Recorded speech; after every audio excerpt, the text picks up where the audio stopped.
Marine plywood is used in the construction of docks and boats. You can't use standard plywood in such wet environments. Marine plywood isn't affected by moisture because it's made from sheets of a tropical hardwood that's naturally water-resistant and bonded with water-resistant glue. Marine plywood is typically used in boats for flooring, bulkheads, and furniture. The surface is typically a decorative type of wood veneer, such as oak, maple, teak, or mahogany. The core, however, is made of bonded layers of okume, a water-resistant species that grows in the hot and humid equatorial forest of Gabon in Africa. When the okume logs arrive at the factory, an automated chainsaw cuts half the shipment into pieces measuring the length of a finished panel of plywood and the other half into pieces measuring the width of a finished panel. This produces logs with the grain running in one direction as well as logs with the grain running in the opposite direction. This is critical because when they construct the plywood, they'll crisscross grain directions to add strength. Next, the logs go through a series of rotary blades, which progressively shave off the bark. The now barkless logs enter the rotary peeling machine. It works like a giant pencil sharpener, shaving off a continuous thin sheet called a ply, hence the term plywood. The ply is between 1 and 3 millimeters thick, depending on its position in the finished panel. Blades on both sides trim the ply, producing neat, straight edges. Then the machine rolls up the ply. The next machine unwinds the continuous ply and slices it into separate plies.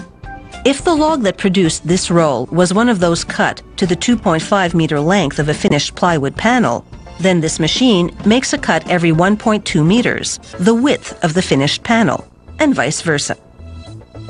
This thickness of plywood has a 5-ply core. 3 of the plies remain dry, while 2 go through this machine, which rolls strong, water-resistant glue simultaneously on both sides. Now assembly begins. Alternating grain directions, the first ply is a dry one, the second a glued one. The bottom of it sticks to the ply underneath, the top to the dry third ply that goes over it. The next ply, the fourth, is a glued one. The bottom sticks to the ply underneath, and the top to the fifth and final ply, a dry one, above. Workers use a powerful pneumatic staple gun to attach this assembled core along the front edge, so that it doesn't come apart as it enters the press. The press holds 10 core assemblies at a time. The current thickness of a core is the sum of the plies plus glue. The press will reduce that by 10%. It applies about 12 kilograms per square centimeter of pressure, while at the same time heating the core to 120 degrees Celsius to literally cook the adhesive. The core exits the press after 7 minutes. The plies now perfectly flat and solidly bonded. The wood veneer for the core's decorative facing is very thin, barely more than ½ millimeter. To create a pattern resembling a hardwood floor, they join 2 strips at a time with a wavy thread of glue. Next, they join the 2 mated strips to 2 others, and so on, until the assembled veneers are the length and width of the plywood core. The core, meanwhile, goes through the glue machine, which coats both top and bottom with adhesive.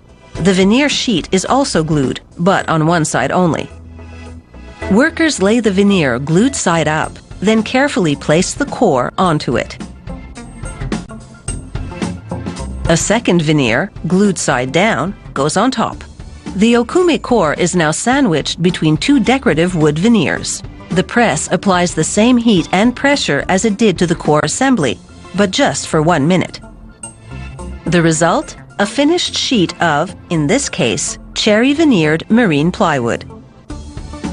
Marine plywood comes not just in a variety of veneer choices, but also in a range of thicknesses, typically comprised of 3 to 13 plies, always an odd number in order to have equal weight on either side of the central ply for balance.